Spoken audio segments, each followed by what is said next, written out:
Hello, everyone. I'd like to welcome you to Real Talk. I'm your host, Pat Terrio, and we are here at the campus of Dublin High School in their beautiful auditorium for the Georgia PTA Fall Conference. And we've got the president herself with us, Miss Lisa Marie Haygood. How are you today? I am excellent. I'm so excited to be here. Thank you so much for coming and being with us. Well, we're so glad to have you here. It's such a wonderful event. We want to start off, Miss Lisa Marie, telling us a little bit about yourself, if you would. Myself, let's see, I come from Cherokee County. I was elected to be the Georgia PTA president 2 years ago. I've served as the president-elect for the last 2 years. And I have two daughters, Ashley and Katie. They are 16 and 18. My 16-year-old attends Sequoia High School. She's a junior there. And my oldest daughter just started at Kennesaw State University, just moved into her dorm a week ago, so I'm adjusting to that. My husband, Jerry, is 15 years older than I am, so we have a very unusual family. We have grandchildren and the whole gambit of ages in our home. So we've experienced PTA and school involvement and family involvement on so many levels. And that sounds wonderful, you know, and we know that you're a very active parent. And so here you are as president. What positions did you hold before being president of the Georgia PTA? I started my journey in PTA as a room mom because I wanted the best cupcakes and the best bulletin board for my teacher. Who does not want that? Absolutely, it's the most important. So that's where I started with PTA, and I will say that I have come up through the ranks. I was a local unit PTA president, served as the council PTA president, and then as a district officer before I took over membership chair for the state of Georgia. I have wanted to be the PTA president for Georgia since Ashley was 5 and in kindergarten. I've known it. So my whole PTA career has been spent getting me to this place where I get to serve now, and I'm so excited. All of those cupcakes have paid off. They did. Now listen, I want you to differentiate for me as well as the people out there about what the difference is between a PTA and a PTO, if you would. Absolutely. I'm glad you asked because, as you mentioned, there's a lot of reality TV shows going on right now. That's not PTA, but it is parent involvement. It is. Those women are no less committed to their children, and I think anytime you get families engaged in a school and committed to improving education, it's going to benefit everyone. The difference between PTA and PT, what we affectionately call other, is that PTA has a state level of officers and a structure that's set in place, as well as a national governance structure that's in place. So when you pay PTA membership dues, you're helping your local unit, but you're also providing a state staff that brings training and events like this to the area so that we can make sure that we get the best quality presidents, vice presidents, secretaries, treasurers. We focus on issues too. Behind us now in the auditorium, we're doing a class that is instructing people on Common Core and the Georgia milestones so that parents are ready to ask real questions and help engage their kids for testing. That is wonderful. And you know what's so important about this? I was a stay-at-home mom for many, many years. I was room parent, and I absolutely loved baking the cupcakes. And of course, I would go in as a costume character. And you know, nowadays they have parent involvement coordinators. At least they do here in our area. Do you have that where you are? We absolutely do, and we work in conjunction with our parent involvement coordinators and the centers as well throughout the state of Georgia. What I will say to you about that is those people are in place because the school district, the state, and even in the nation, they've recognized how pivotal it is for parents to be engaged in their child's education. Without that commitment, you have so little chance to succeed. When parents are checking grades and they know the kids' teachers' names, they know what subjects they're teaching, they're engaged in conversation around a dinner table, and that doesn't have to be a fancy dinner. Stop and pick up a rotisserie chicken and be deliberate about sitting down and asking your child about their day. That's where the difference comes in. Knowing who their friends are, knowing where they're struggling in classes, and recognizing that before it becomes a problem. When it's just a concern, we can deal with that. We can work with the parents, we can work with our teachers, and we can facilitate change in their education as long as we're committed.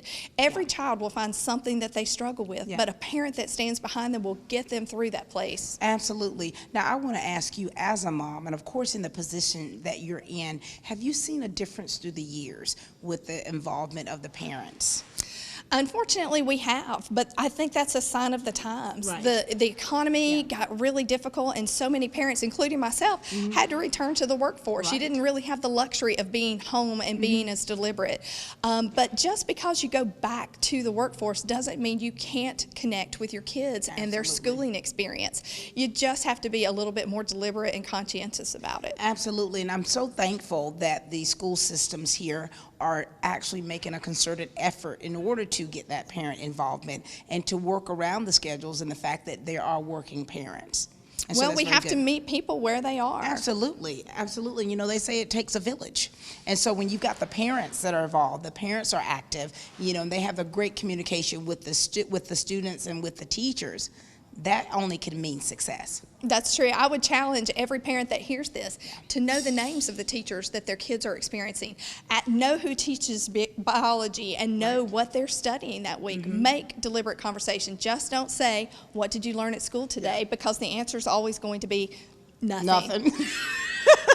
Do we both have teenagers? I know, right? I know, right? They can't hear you either because their headphones are in That's and they're on right. some electronic device. Absolutely.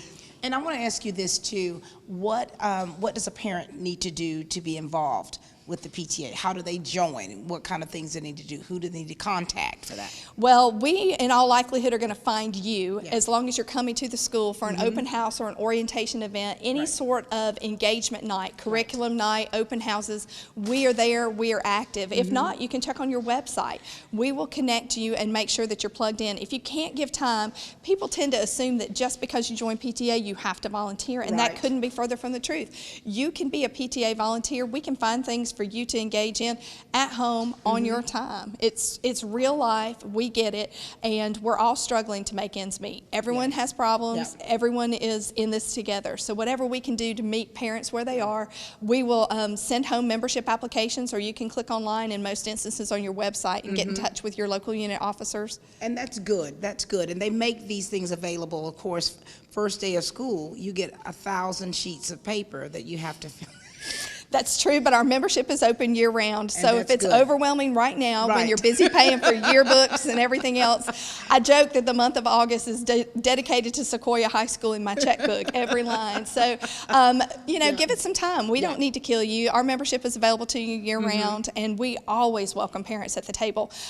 Any parent that's a PTA member can come to these events and learn more information about all sorts of things. We have the Breakfast in the Classroom grant. Yes, tell us about what that is, please. I'm so excited. Georgia PTA has received a grant from the Walmart Foundation. And with that grant, we are going throughout the state and letting folks know that their PTA chapters can apply for this grant to bring breakfast into the classroom. What that means is they've done some studies, and they are able to show that kids who are on free or reduced lunch Right. tend to have a little bit of a stigma involved with going to the cafeteria to get breakfast before school. Right. So what they're doing is eliminating that stigma and allowing breakfast to come into the classroom. And every child who's at the school, when they have a high free or reduced lunch rate, is eligible to have breakfast in the classroom. That grant will take care of all the material things that are needed to take care of breakfast. Ovens, refrigerators, cool shelves, trash cans, antibacterial wipes. You can apply for any number of things that you need to facilitate making sure that kids can have a nutritious option. In many instances, it's the only time they get food, Right. unfortunately. Right, right.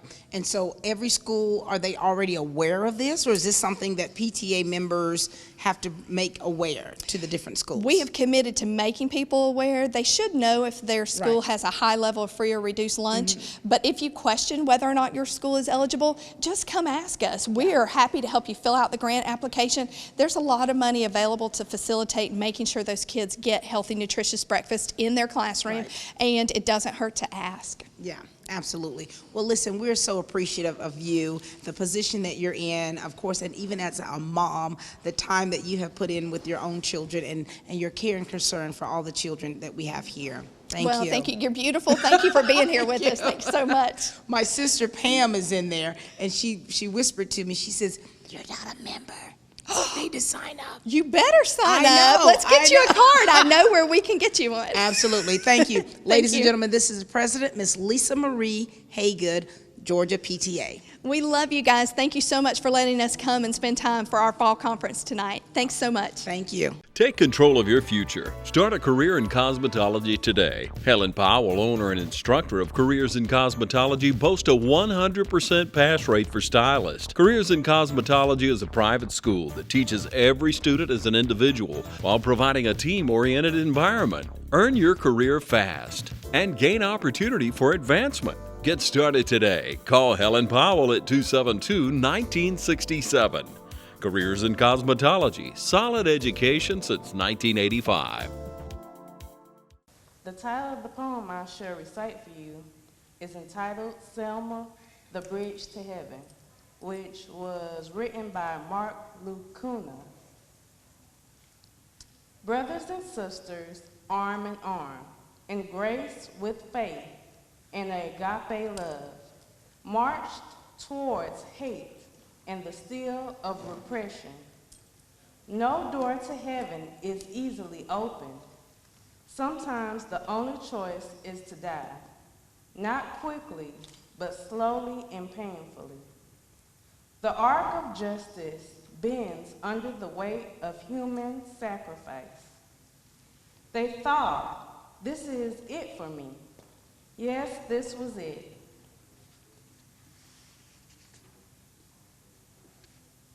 But it was time for the signs to come down. The signs that said, you here, you there. Not for you, sit in the back. Separate but equal, a lie of monstrous proportion. There is no equality when all is not shared. There is no equality when a nightstick crushes in inalienable rights. There is no equality when a child is called a. There is no equality when the love of Jesus is not enough for some people. There is no, is not enough for some people. When the love of Jesus is not enough for some hearts. When the love of Jesus is not enough for the grace on earth. Let me take a moment to cry, to feel the shame. Let us take a moment and understand why some among us remember Selma. A memory of pride and pain, a memory of willingness to die for what is right, to give up their life, to give up their complaints, to give up their selfishness, to give up what we take for granted, so that they might die for someone else because it was time.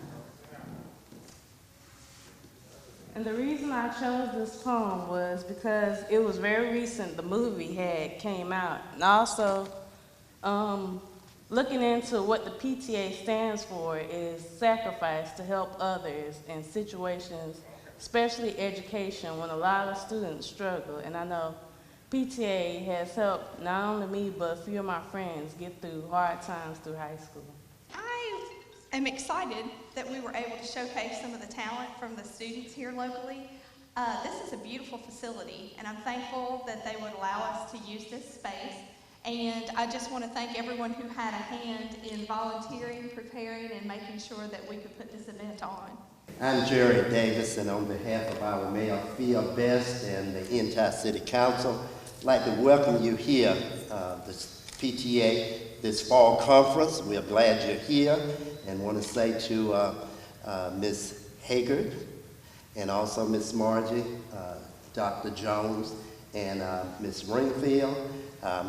We are delighted that you've chosen Dublin for the fall conference, and we want to say that we hope you enjoy your stay here, and I hope it's a productive meeting, and we do hope you come again.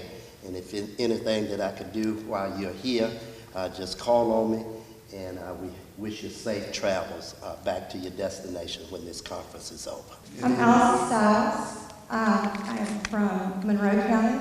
Forsyth is the city. Hubbard Elementary School. This is the This will be my third year. I started as secretary on PTA. I was president last year. This year, I transitioned to co-president with Melissa Mixon, who's here with me tonight. This will be going into my 7th year as a parent involved with Hubbard Elementary and volunteering. My oldest will be in 5th grade, or she's in 5th grade this year.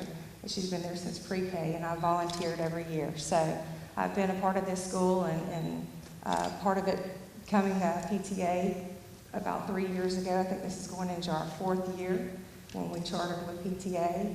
I would really like to continue on as director and get everybody on board and raise membership and reflection. And I went to a convention this summer. There was 5 of us from our school, and we were the only ones from District 5. So we really need to advocate and reach out to all these parents and get more involved. Our principal at our school has been wonderful with helping us, and being at a convention this summer gave us all a lot of insight on where we were missing out on a lot of information. So we learned a lot, and it's actually shown just in our membership so far. Being at a school that with only 625 kids, we had 51 members. 4 of those were teachers. We were very, very heartbroken about that. Our principal this year has helped us tremendously. We haven't even had our first PTA night. We already have 42 members, I believe. So we have already made a step, forward, and it was mine and my co-president's, mission this year to double or even triple our membership. So our principal sent out an email the other day after we had our executive board meeting. He agreed to do an incentive for teachers for Jeans Day. And so we are moving our membership up. I know our VP of Family Engagement, Lisa Belwin, is here, and she has already gotten all the first grade teachers signed up as members, plus 4 of her own family members. So, and that's where we need to start. We need to reach out more. We need to come together as a district. It was, a very eye-opening going to convention and only one school showing up. We need at least one representative to be a part of that and be a part of the training, and come together, because we are, what we are advocating for our children, and we need to come together. And I would like to be a big part of that and help bring us all together as one huge district and reaching out and charting other schools. I was just very excited to hear about Eagles Ridge, right? Coming. It's people don't understand. They don't know, and a lot of parents are afraid to ask. A lot of parents don't have time, but we need to reach out to them and let them know. We're here for that. That's what we're here for. Not so much as it's not the title, it's not the position, it's the mission. And it takes it takes a village, and we need to come together as that village. My name is Sharice Blackwell. I'm actually new to Georgia. I've been here about a year now. I'll give you a brief history about myself so you understand why I'm interested in getting more into the PTA. About maybe 7 years ago, I was struck with leukemia, and it went to my brain. That's why I'm hard of hearing. So as the doctors treated me, they gave me some type of antibiotic that killed all the nerves in my ears. So I have what's called a cochlear implant, which means I don't hear from my ear, I actually hear from my brain. So I have a device that's hooked up to my brain so I can hear you guys. So it's kind of like a bionic ear thing that I have going on. One of the things I did say to the Lord is He brought me through this because I have a small child at home, that I would let Him order my steps no matter where I go. My daughter is in Dublin High. Her name is Kennedy Blackwell Lewis. She received the highest GPA in Dublin High for last year. So although my journey to motherhood is almost at the end, but I want to give back to the children of Dublin. So this is something that I promised the Lord, that I would step in and find out where I'm needed. So for the parents that can't speak for themselves, or the parents that don't know how to educate their children, that's what I'm here for. So this is why I want to be a part of the secretary board for the district of the PTA. I want to be there, and I want to make my face known in this community, that not only am I here to raise my child, but I'm here to raise every child that's here in Dublin, in Lawrence County. So under my watch, there will be no more children failing, and there will be no more children left behind. And that's just what I'm here for. So I thank you guys and hope you vote for me. Guys, we know what it's like. Good people like you find themselves in situations like this all the time. Baby, when you were young, your father lost his job, and we found ourselves in the same situation that you guys are in right now. It was the hardest time of our lives, but a friend of the family recommended Lumen Earl. Lumen Earl helped us out years ago, and he'll help you too. Lumen Earl, solving people's financial problems for over 30 years. Call today for your free consultation. I live on a small horse farm, and my daughters are 16 and 18. My oldest daughter moved into her dormitory at Kennesaw State University last Friday, and that's heartbreaking for me on a couple of levels. One, I'm a Georgia Bulldog, and I've got to be honest with you guys, I'm in a place where I encourage leaders and teach parents how to do better by their kids and by their schools, and I got to say that with my kids, the things that I wanted for them, I failed to get. And I'll give you a couple examples. I wanted Ashley to be a cheerleader because I cheered for college. I thought that she should do it too, and she did. She was so cute with little pom-poms and stuff up until 7th grade. When she finished the end of her 7th grade year, she said, "You know, Mom, I've done the cheerleading thing, and it doesn't bring me happiness. Would it be okay if I play the clarinet in the band?" And I struggled with that. Because I learned a little bit, I made fun of kids when I was little. And now I have 2 of them, and I'm a band mom, and I'm running with band people. And those are some great kids. They are really great kids. So Ashley played clarinet middle school through high school and wrote for her high school equestrian team as well. When she chose Kennesaw, she was very determined to go to that university, and I couldn't understand why. She had offers. She had over 4.0 GPA when she graduated from high school. She had offers to go to a lot of places, and I could never understand what the attraction was with Kennesaw University. And on Friday, this past week, it's a week ago today, I fully expected, how many of you have older children? Okay, great. I fully expected to be a mess. Like I had to pray myself up really hard Thursday night because I thought Friday was going to be D-Day. The baby was leaving the nest, and I was going to be a basket case. And something remarkable happened Friday, and God took control of that situation. And moving her into her dorm was a wonderful experience. There are dormitories there. I can see why you would choose Kennesaw. And it's a little unfair to the other universities around the state because these guys are new to the housing market. So they have set up 4-bedroom, 4-bath with full kitchens, big flat screen TVs in the living room. It was nicer than the post apartment that I grew up and aspired to raise money to live in. They're super nice places where these kids are going now. It's amazing. But what I saw was her complete happiness and her complete readiness to leave my home and go into this phase of her life.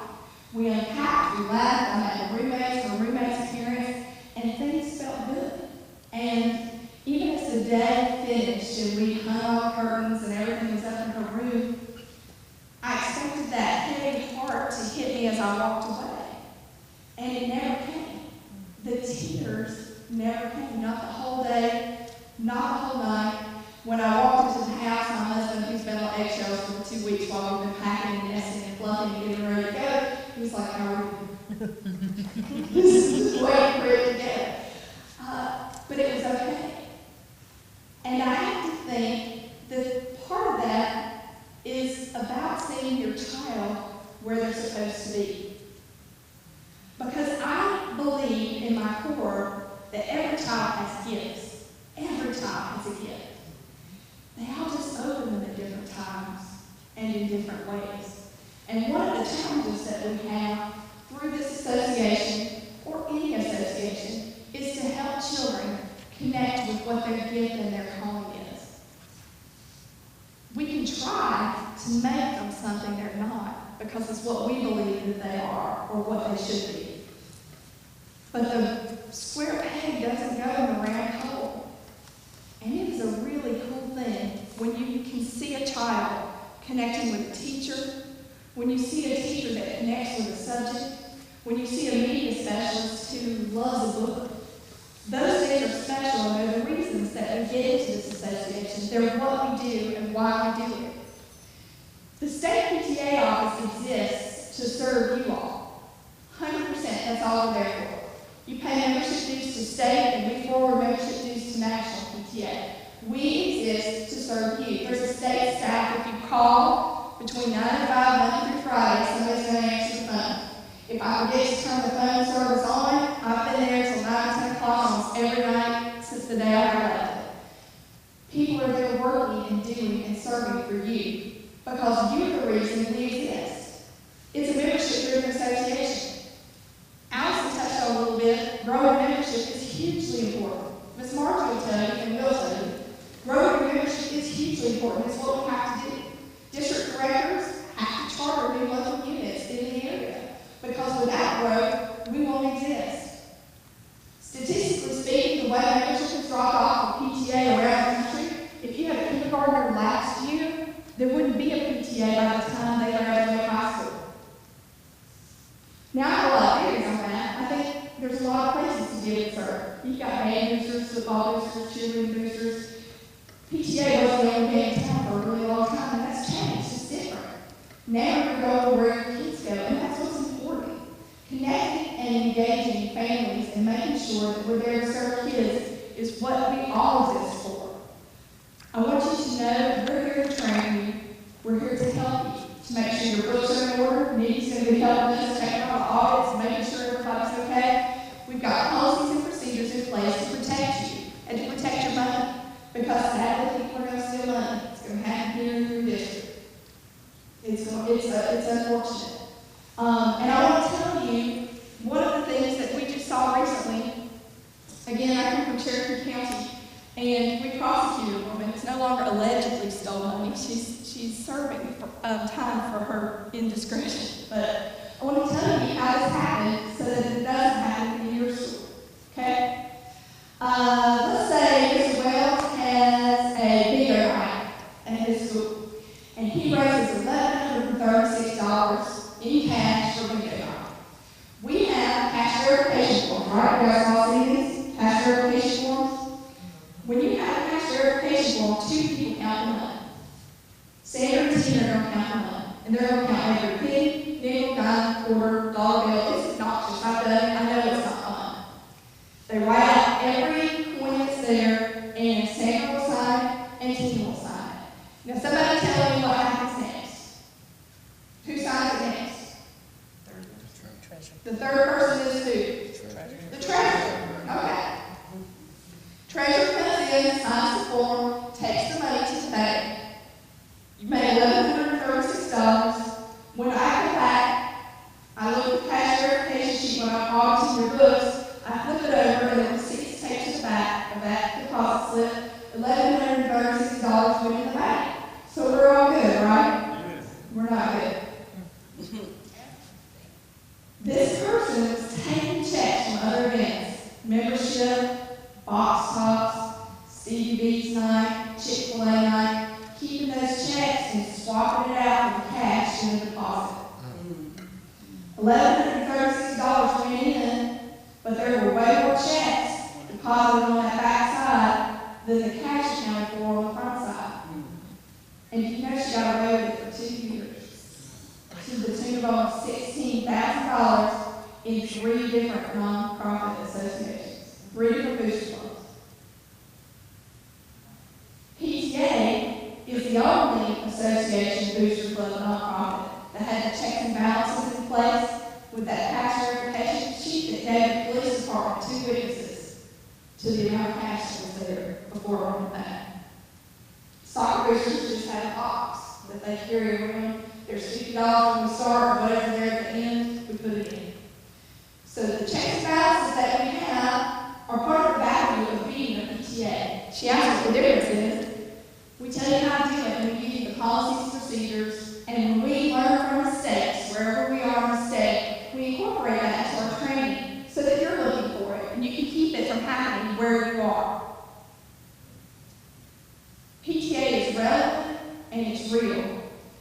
And I'm committed over the next 2 years to making sure that you believe it enough to go get some more members for District 5. District 5, I challenge to not just have a spring conference, but have one that you're celebrating awards in. Have awards for membership increases. Have awards for the best ideas. Have awards that recognize you for being outstanding local units and model PTAs. I want to come back here and celebrate with you for the good things that you've accomplished in this area. We're proud of you because this fall conference is a giant step in the right direction. And again, I'm thankful for everyone who did that.